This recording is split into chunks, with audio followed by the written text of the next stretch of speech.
Hi లవ్వీస్. ఆ దేవుడి కృపతో అందరూ బాగుండాలి. అందులో నేను నా కుటుంబం ఉండాలి. చిన్నప్పుడు అన్నీ తినేవాళ్ళం కదా, కానీ ఇప్పుడు అది తినద్దు ఇది తినద్దు అంటూ భయపెట్టేస్తున్నారు.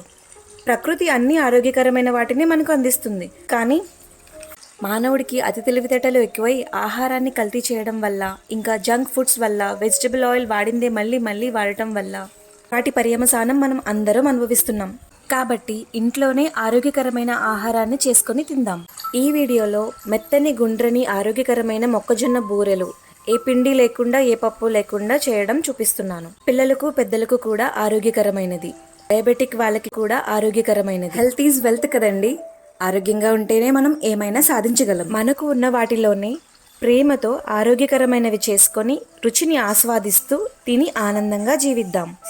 మరిన్ని హెల్దీ ఈజీ రెసిపీస్ కోసం please like, share and subscribe. Thank you.